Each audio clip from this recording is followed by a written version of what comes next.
century, this giant beast has rampaged through the plains of our imagination. But today, new fossils raise a heretical question. Was T-Rex just a Mesozoic garbage disposal? What other nasty shocks might science hold in store for our favorite bird, the legendary T-Rex?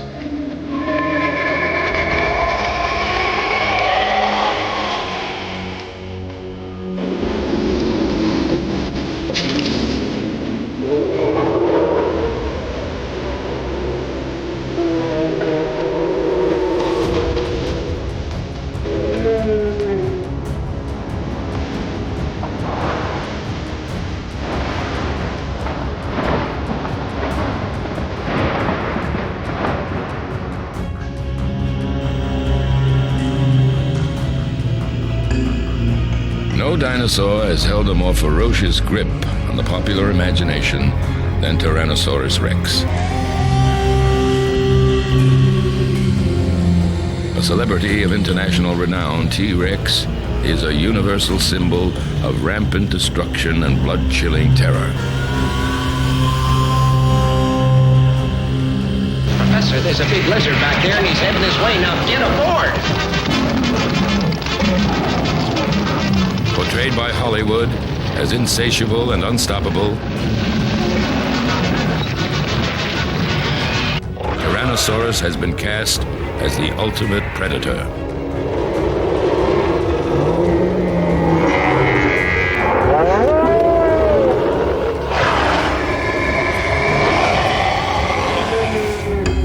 The old-time bestseller among dinosaurs, its teeth are for sale as plastic souvenirs.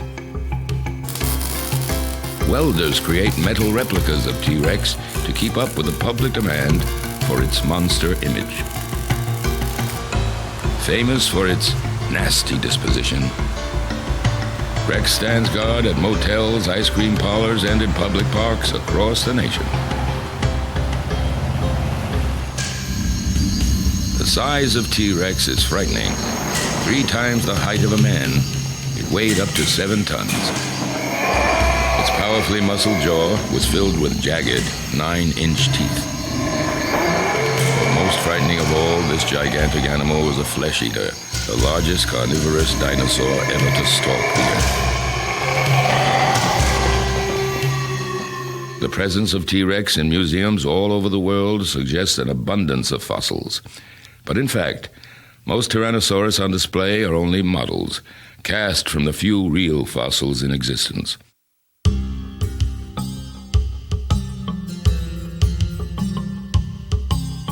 Although T-Rex roamed the earth for 2 million years, until recently, its reputation was founded on only 9 incomplete specimens. All were unearthed in the Badlands that stretched from Wyoming and Montana into South Dakota and western Canada. When T-Rex first appeared 67 million years ago, a shallow inland sea bisected North America, preventing Tyrannosaurus from reaching the eastern part of the continent. The first T-Rex was the prize of legendary dinosaur hunter Barnum Brown, who discovered it in 1900, and Henry Fairfield Osborn, who named it. Both men worked for the American Museum of Natural History. At the time of T-Rex discovery, dinosaur fossils were already attracting huge crowds. For sheer size, nothing like them had ever been seen before. What the fossil record lacked, human imagination provided. This movie version of a battle between T-Rex and Triceratops spawned a monster of mythic proportions that would survive for most of this century.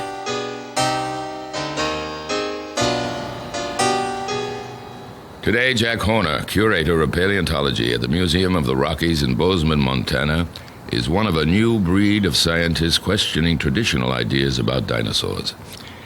His suspicions that T-Rex might be an imposter began early in 1990 when a woman named Kathy Wunkel brought him an arm bone she found in Macomb County, eastern Montana.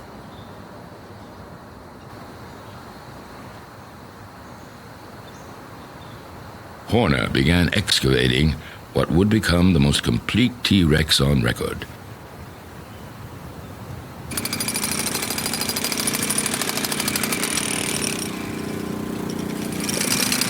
Buried for 65 million years, the huge fossils required earth-moving equipment to take them out of the ground.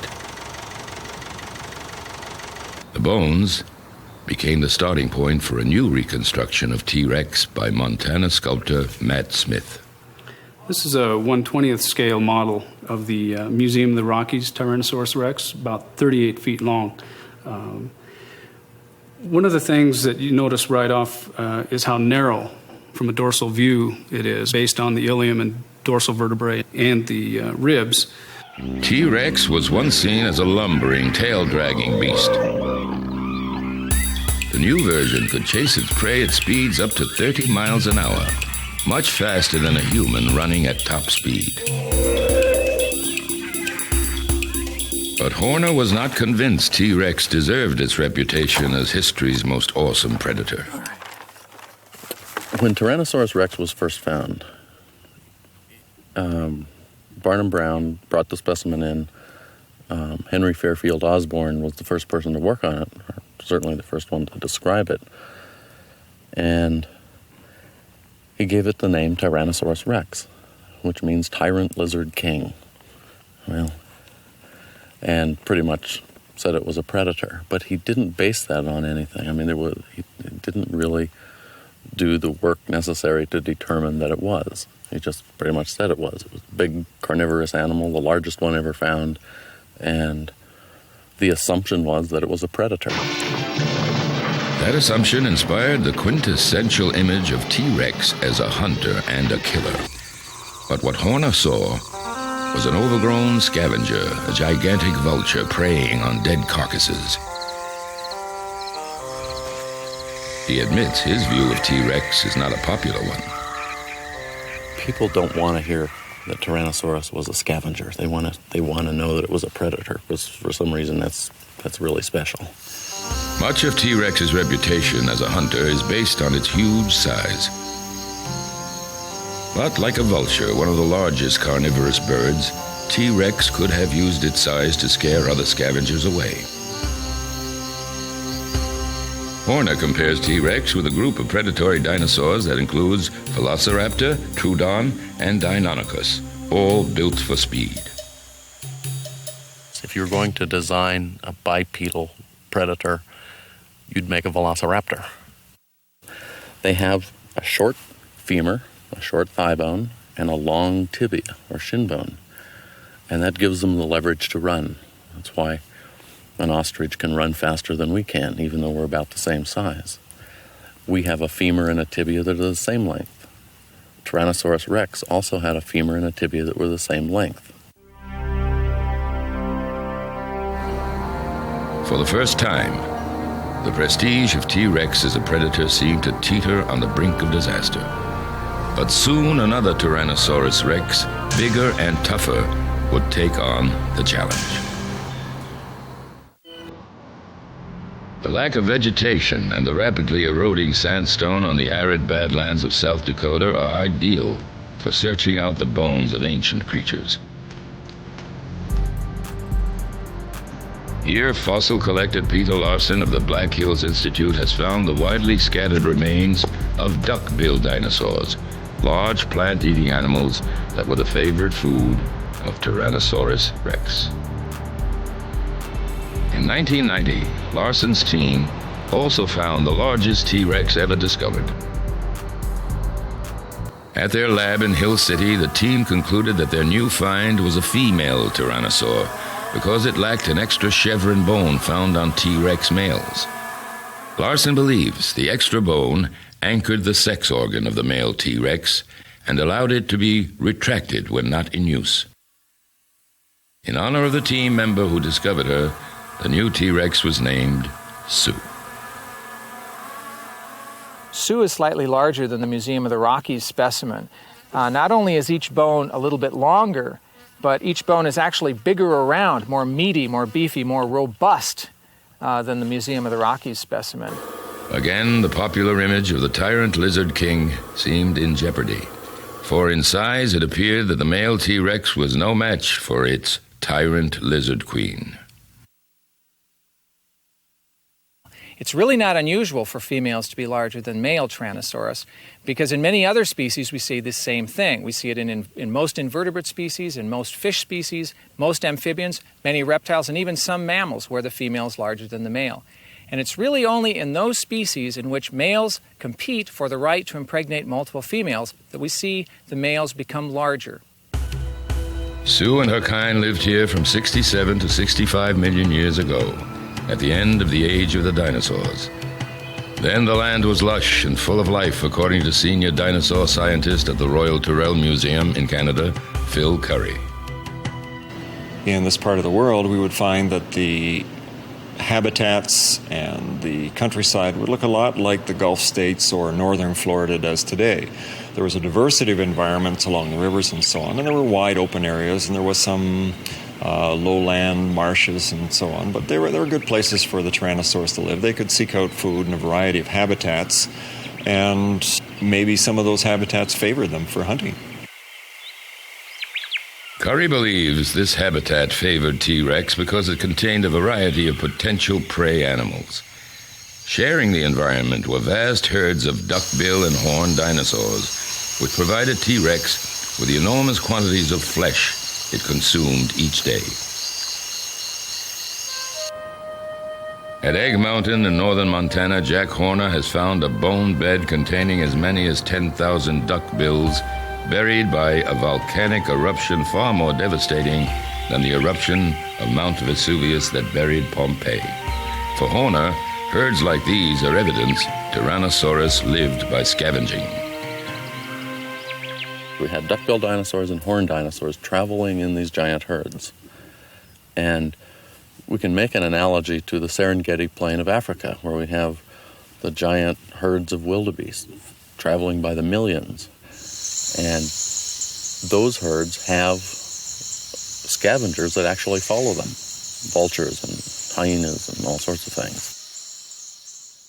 If the tyrannosaurs were not scavengers, there probably wasn't a scavenger, so we had hundreds of animals dying and nothing eating them, which seems unlikely. The teeth of T-Rex have been found among the bones of the duckbill and horned dinosaur herds that wandered across the late Cretaceous landscape. But both Phil Curry and Peter Larson disagree with Horner's scavenger theory. The reality is that there really are no pure scavengers and there are no pure hunters. A lion will eat food that's already dead if it finds it, or it will take it down if it can't find dead food. Tyrannosaurus rex and the other theropod dinosaurs would have been in the same kind of position. I believe that Tyrannosaurus rex would not pass up a free meal. It would scavenge when a meal became available, but it's not going to wait around for something to die. When it's hungry, it's going to go out and kill. Whether Tyrannosaurus killed for its food or ate carcasses, Peter Larson's colleagues found physical injuries on Sue's skeleton that proved one T-Rex was not afraid to attack another. In fact, one of these ribs back here next to the shoulder, we found that never really did properly heal. And back inside, in that exostosis, that extra bone that grew around this infected area, we found the fragment of another Tyrannosaurus rex tooth. Sue was bitten and fought with, probably many times over her life, other Tyrannosaurus rex. Larson also found that Sue had been taken care of. She had once shattered a leg bone, which then healed. This meant that for a long time she had been unable to walk and could only have survived if another T-Rex had brought her food. But then, says Larson, she was killed by one of her own kind. We found injuries on her skull which were not healed, where the postorbital, the bone behind her eye, was crushed down. The squamosal actually had puncture marks in it, and the left side of her lower jaw was ripped out of its socket and pulled to the side. I believe that Sue's face was actually ripped off by another Tyrannosaurus rex. The size and completeness of Sue promised to help resolve questions about the behavior and feeding habits of Tyrannosaurus rex. But before she could be further examined, a stroke of ill fortune whisked her away.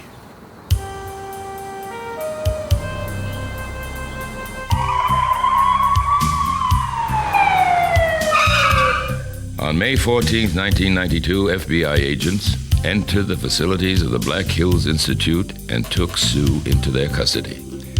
Peter Lawson had paid $5,000 to the owner of the land where Sue was found, but the site was inside the Cheyenne River Indian Reservation. A federal law prohibits outsiders from contracting with Native Americans to remove antiquities without the permission of the federal government.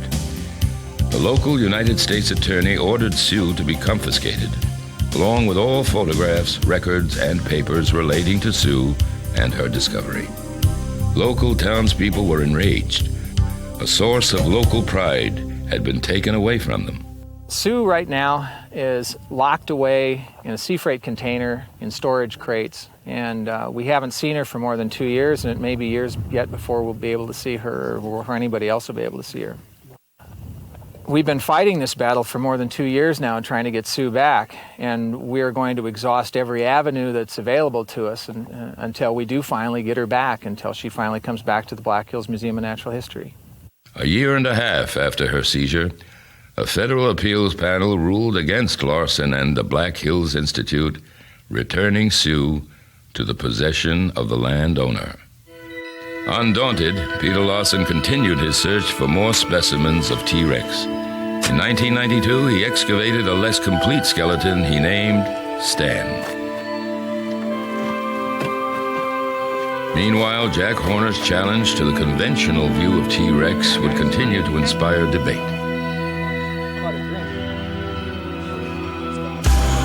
How could a monster with a gaping, powerful jaw full of saber-like teeth be anything but a killer?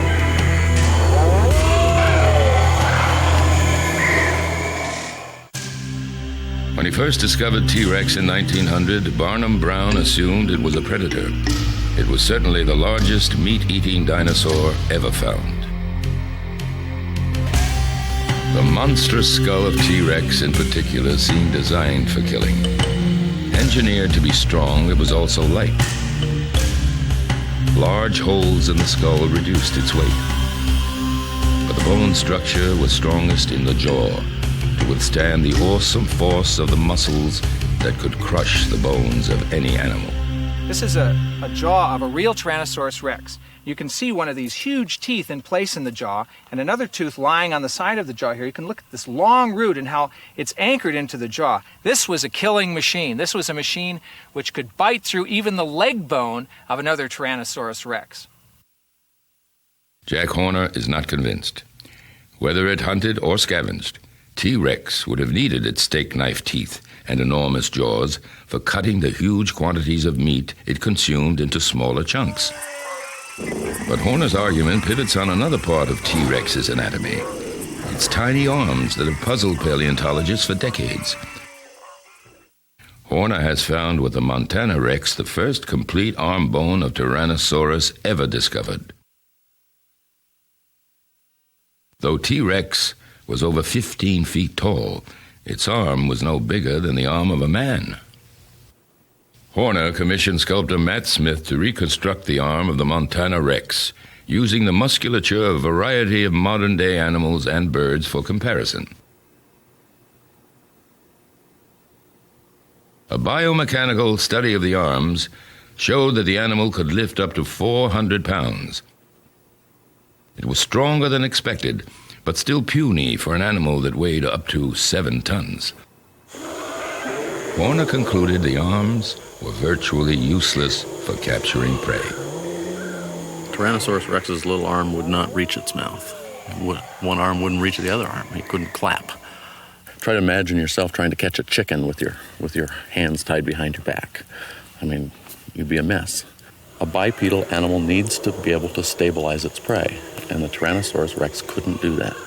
Unquestionably, the arms of T-Rex were much less efficient for capturing prey than those of Allosaurus, an earlier dinosaur that resembled T-Rex. If we were to compare Tyrannosaurus rex forelimb with an older bipedal carnivorous dinosaur, Allosaurus, you can take a look at its hand, and it was made for predatory behavior. Now, when you compare that to Tyrannosaurus rex, its hand has become smaller and apparently more specialized. But by far the most impressive evidence that Rex was a predator were its senses. A large meat-eating dinosaur must be able to find its potential victims anytime, anywhere. And T-Rex had the means to find them. A keen sense of hearing, for example, well adapted to tracking down moving prey. And unlike most dinosaurs, its vision was stereoscopic, which made it easier to see movement. If you look at the eyes, you can see that the eyes are extremely large, and the optic lobe of the brain is also well developed. So again, there's an indication that it has a good sense of sight. Furthermore, in Tyrannosaurus rex, the eyes are facing forward. And like human beings, they would have had stereoscopic vision. This is something that would be very useful if you're a hunter, not so useful if you're a scavenger. The eyeball is going to be really tiny, really small.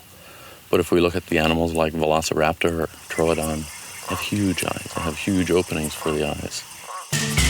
Perhaps even more important for a meat-eating animal than its sense of hearing and sight was T-Rex's ability to smell its potential victims, alive or dead. It has a huge olfactory bulb on the brain. We know this from CAT scanning a relative of Tyrannosaurus called Nanotyrannus. This olfactory bulb gave it a tremendously acute sense of smell, a sense of smell which is not necessary for someone who is only eating carrion. I mean, we as humans who have a very poor sense of smell can smell rotting animals sometimes a mile away.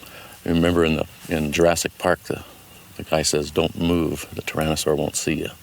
Well, he might not have seen you, but he certainly would have smelled you. But to Horner, the large olfactory lobes of T-Rex have a different meaning. For an animal that feeds primarily on dead animals, the sense of smell would be the most important sense of all. And in fact, if you compare the size of the olfactory lobe to the brain size, a Tyrannosaur had a larger olfactory lobe than any animal that ever lived except a turkey vulture. To some, the still unresolved argument over the true nature of T-Rex's feeding habits might seem pointless, a scholarly exercise with little impact on our lives today. But what of the millions worldwide who cater to the Hollywood image of T-Rex as our worst nightmare?